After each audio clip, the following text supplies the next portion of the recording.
À ses hôtes, Mons offre tout d'abord le bonheur sous la forme d'un singe accroupi, fixé à la façade de l'hôtel de ville. Il ne manque jamais d'intriguer le passant. Lui caresser la tête porte bonheur, dit-on à Mons. Le singe du grand garde pose une énigme à tous, car son origine exacte est inconnue. Nul mieux que lui connaît l'histoire montoise, car la plupart des événements marquants de Mons se sont déroulés sous son regard.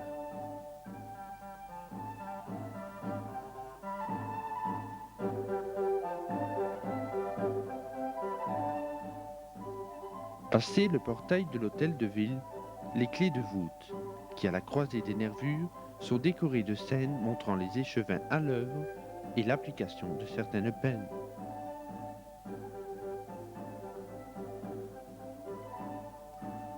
Au même endroit, une serrure monumentale, réalisée en fer forgé au XVe siècle, forme une pièce unique.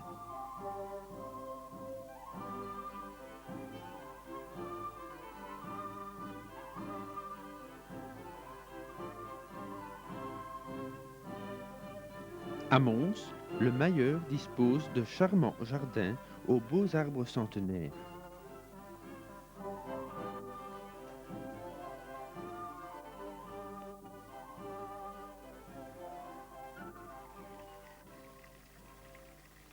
Une fontaine murmurante évoque le roplieur. C'est un Montois, gamin du peuple, joyeux farceur des rues, qui arrose les touristes.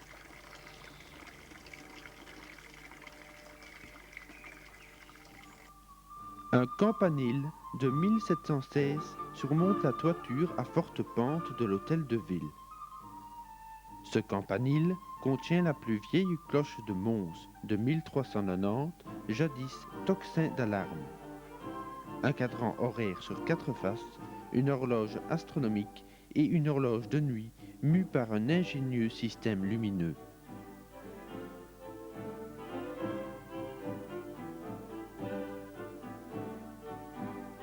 L'hôtel de ville de Mons possède une façade de style ogival du XVe siècle.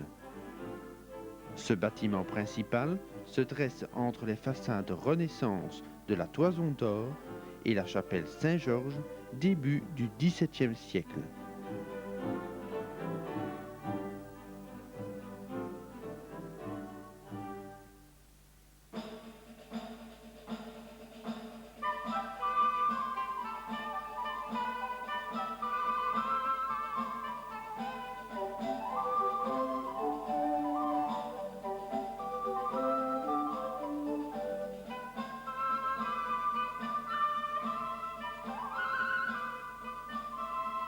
Parmi les nombreuses façades anciennes de cette place particulièrement jolie, il faut admirer celle gothique de Nos Maisons et la façade suivante de 1843.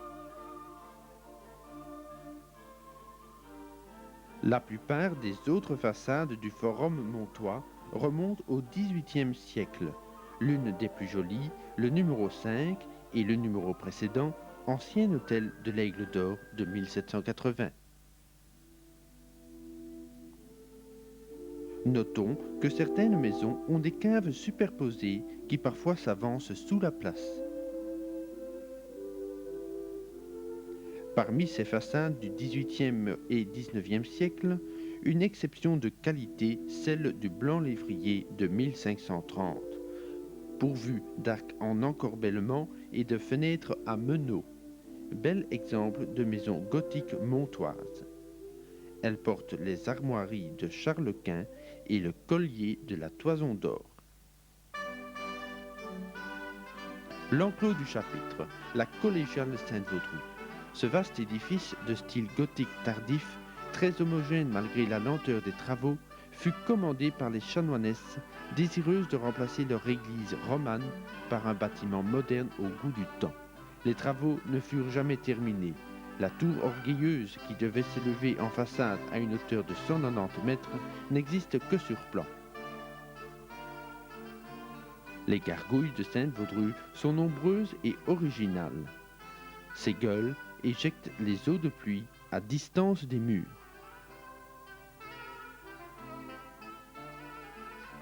Les matériaux de construction sont d'origine locale, le grès de Bray, la brique de Mons, la pierre bleue de Soigny et d'Écostine. Un aspect d'autrefois. Les maisons des chanoinesses à gauche s'opposent aux maisons modestes de droite.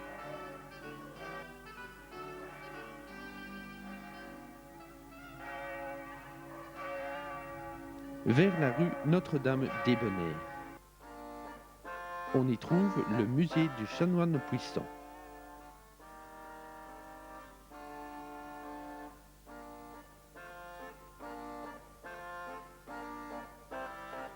Au début du XVIIe siècle, à front de rue, il y avait une chapelle dédiée à Notre-Dame d'Ébonnaire. D'Ébonnaire signifie clémente et bienveillante.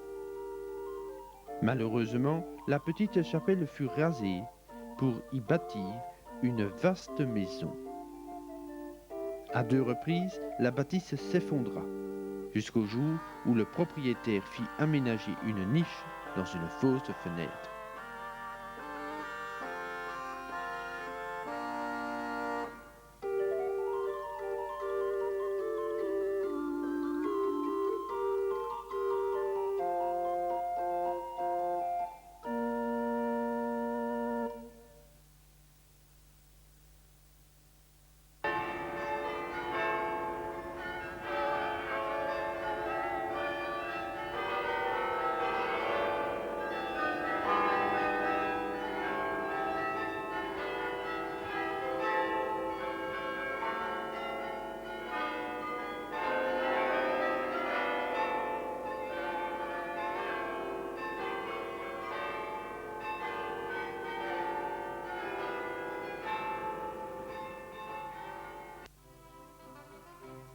Nous voici rue des Telliers, devant le porche d'une cour. Cette impasse, entre cour et jardin, eut autrefois des hôtes de marque. Il s'y trouve une jolie porte cochère, ogivale et une vaste demeure où se bute la rue, annexe de l'Académie des Beaux-Arts et jadis une école gratuite de garçons.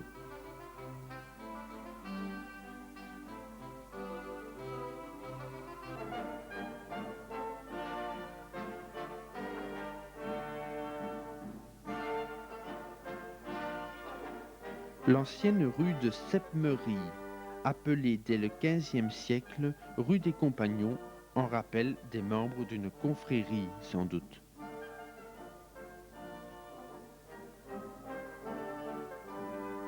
L'école de la cour du bailli possédait autrefois un jardin grillagé à front de la rue des Compagnons.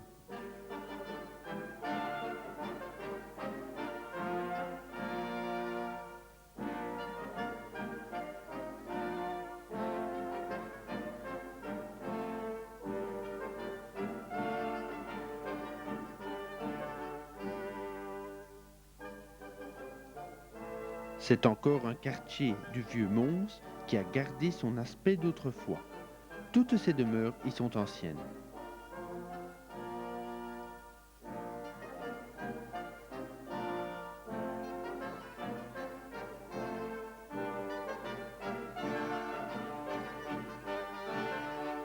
Ici habitait un prêtre et avocat, ancien chanoine de Maubeuge.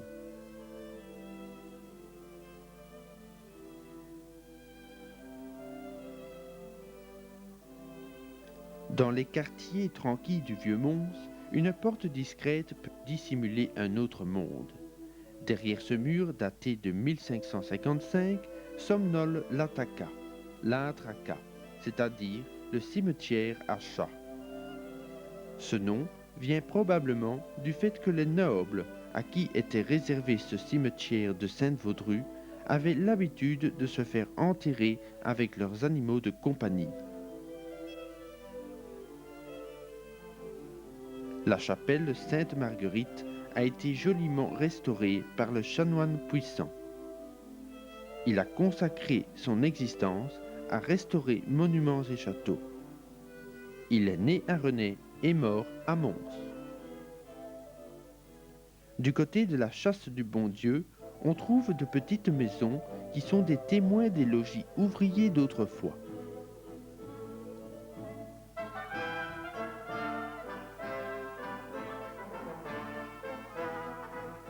Retournons sur la place de Vannes et parcourons la rue de Gaillarmont qui a aussi beaucoup souffert lors du désastre de 1940.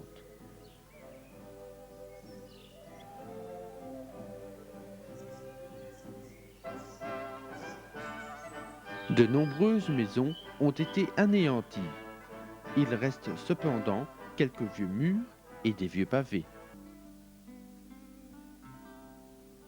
À l'entrée de la rue Grosse-Pomme, presque à l'angle de la rue Fétis, une vieille demeure datée de 1648 et dont la porte cochère est surmontée d'une niche mariale a gardé, malgré l'époque où elle fut bâtie, des réminiscences de style ogival.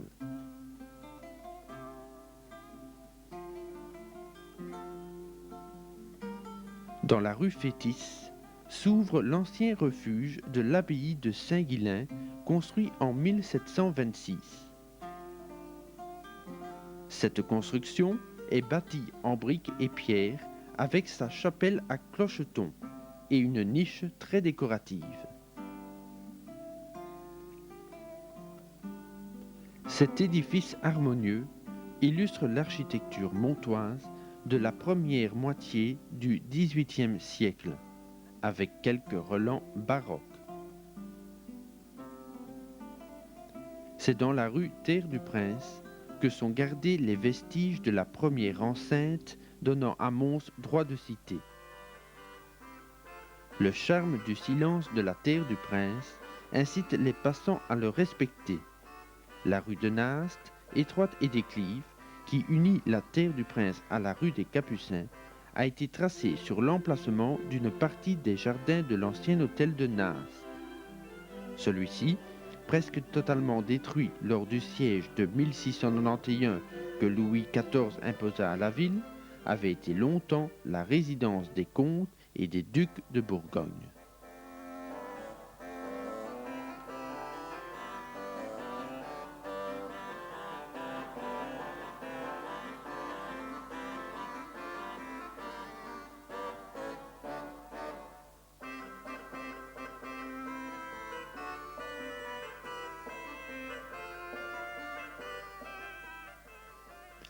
À côté de cette maison de caractère ogival, la rue à degrés s'élève par larges paliers.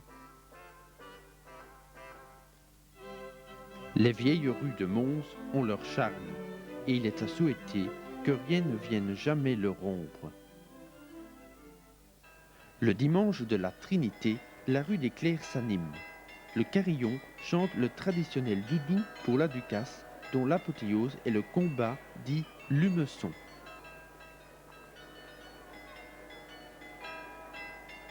Cette rue conserve encore d'assez nombreuses façades anciennes du XVIe au XVIIIe siècle.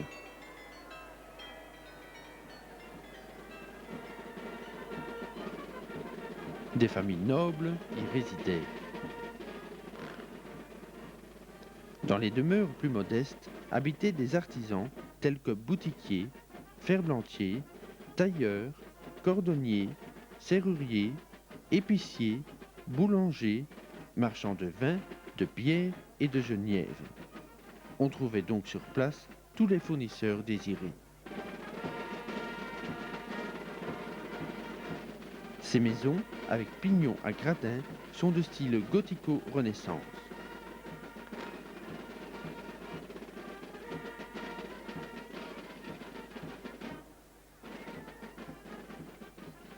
En gravissant la rue, nous apercevons la montée du château et face à cette rampe, l'hôtel des Deux Pessants. Belle façade de pierre de style Renaissance bâtie en 1581.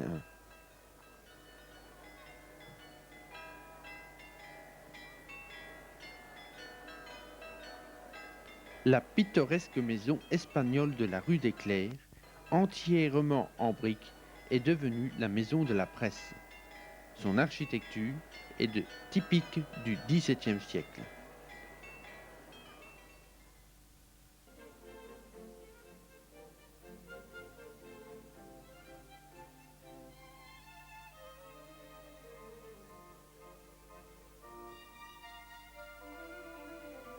De nombreuses maisons de la rue de la Poterie sont anciennes. L'une de ces demeures servait de boutique à un fabricant de pastilles de menthe. Ces pastilles, minuscules particules de sucre fondu, fortement imprégnées d'essence de menthe, étaient la seule marchandise du dépit. C'est à se demander comment, avec cette seule marchandise, ce vieillard pouvait survivre.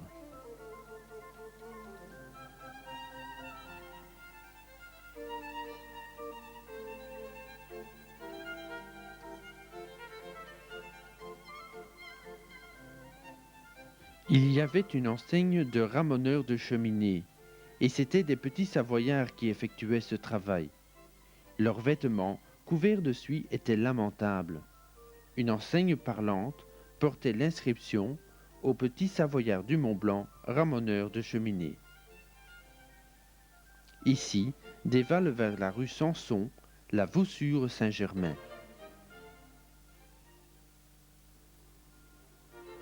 S'il est une rue typique de notre petit trou de ville, c'est bien la rue Cronque. Cette rue étroite et sinueuse paraît vouloir grimper jusqu'au beffroi.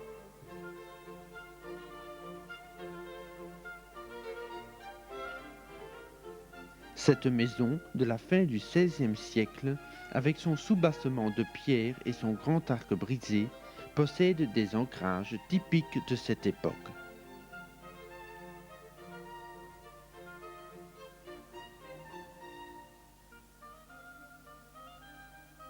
La rue Cronque fait la joie des peintres.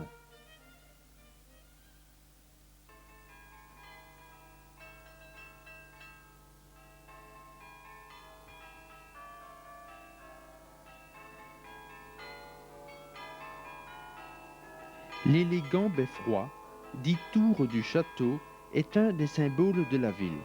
Visible de loin, dressant ses 86 mètres au sommet de la colline. Il fut édifié à l'emplacement de la tour à l'horloge écroulée en 1661. L'assiette de cette tour fut choisie pour construire le beffroi. C'est le seul de style baroque en Belgique. L'horloge du château fixait l'heure montoise. On se surprend encore à lui jeter un coup d'œil.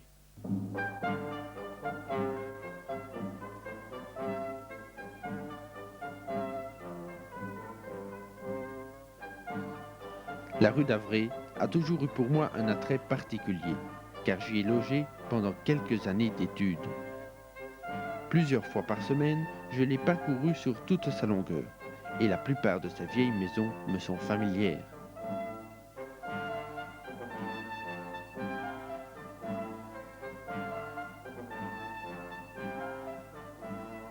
L'ancien refuge de l'abbaye d'Aulne, de noble style Louis XV, fait admirer son beau balcon de fer forgé.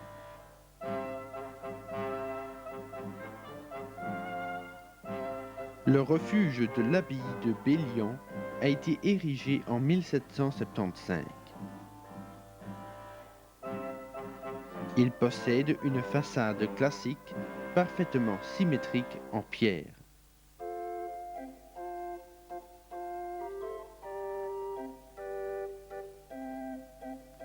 Quelques ornements sculptés et un fronton central allègent l'austérité de l'ensemble. C'est actuellement l'Institut supérieur d'architecture.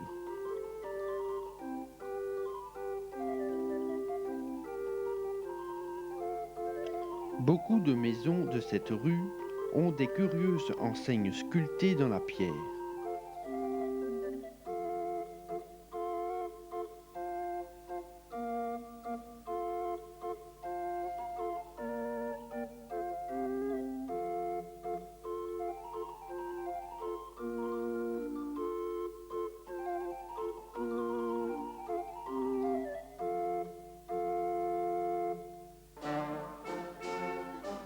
Ce bâtiment est tout récent, mais au XVIe siècle se trouvait une maison typique de cette époque.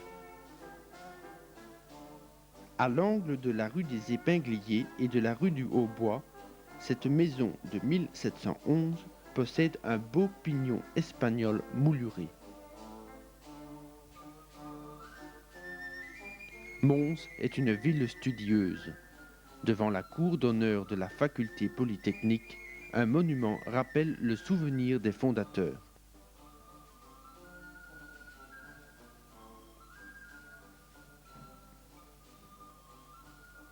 À l'emplacement de cette rue, il y avait l'hôtel du Miroir.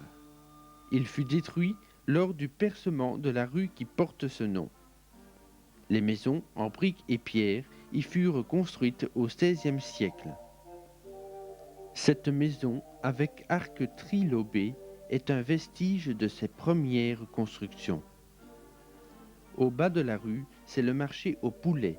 Cette petite place était jadis dépendance de l'hôtel du Miroir. Cette ancienne demeure, à entrée cochère, possède un porche de pierre offrant une architecture d'ordre toscan de 1635.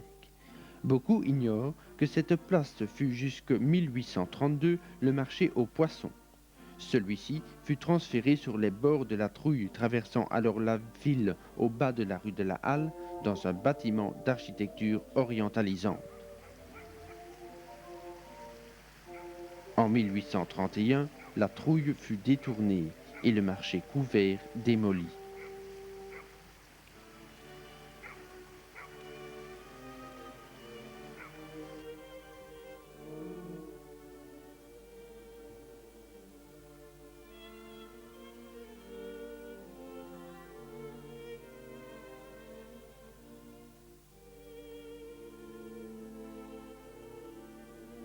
Dès le XVe siècle, Mons eut pour ses vieillards infirmes des soins attentifs.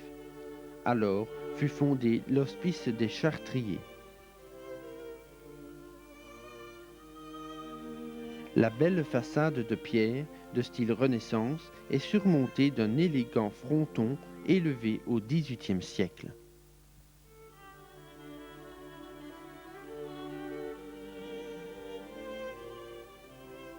L'ancienne fontaine du marché aux poulets a été remontée à la place du Parc, autrefois place Saint-Jean, puis place Verte. Le parc est un pentagone où, au XIXe siècle, les bourgeois se promenaient, bavardaient, écoutaient des concerts de plein air.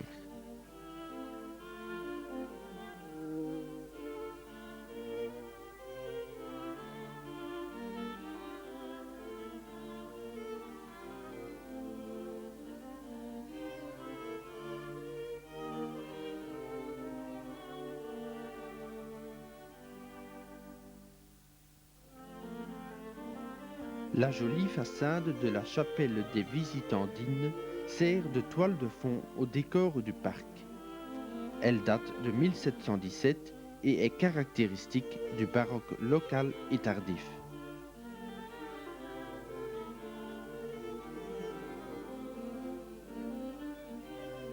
L'ensemble, vu par l'arrière, forme le couvent des filles de la Visitation.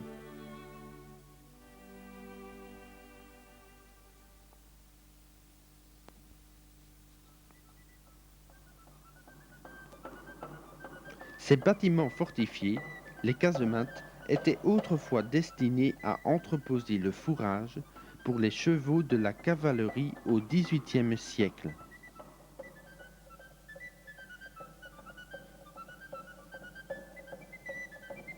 La tour de l'abbaye du Val des Écoliers est tout ce qui reste de cette abbaye.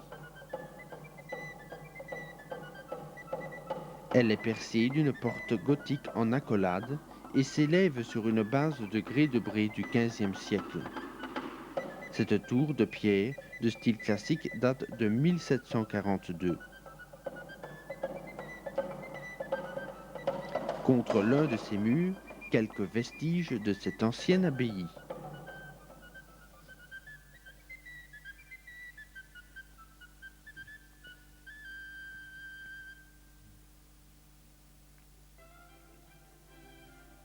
Plusieurs belles façades du XVIe au XVIIIe siècle occupent les 2/3 de la rue de Nimy.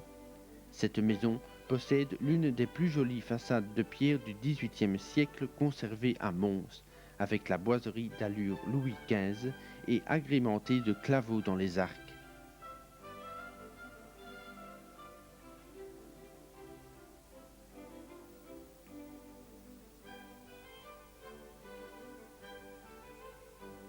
Un peu plus loin, une façade du XVIe et XVIIe siècle avec ses arcs surbaissés.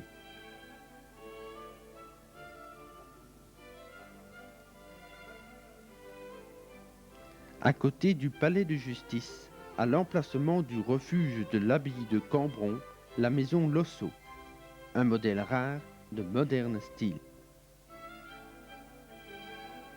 Face à l'église Sainte-Élisabeth, un exemple de construction néoclassique de 1844, le palais de justice. Il existe encore d'autres façades intéressantes, comme celle-ci de 1789, avec une jolie enseigne parlante.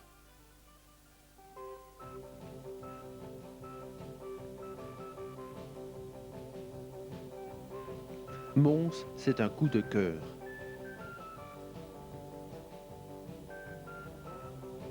Depuis 1981, une zone réservée aux piétons a modifié l'activité commerciale du centre de la ville en lui donnant plus d'animation, tout en assurant une atmosphère agréable à cette vieille ville toujours jeune.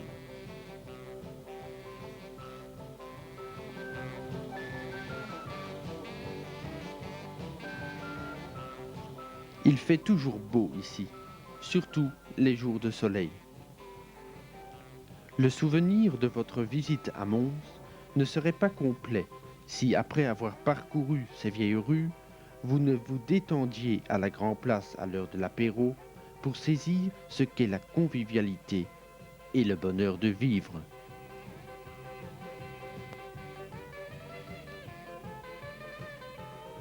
Les vieilles pierres de Mons resteront toujours vivantes, comme le dit si bien Joseph Motul dans le patois local d'après le texte de Marcel Gillis.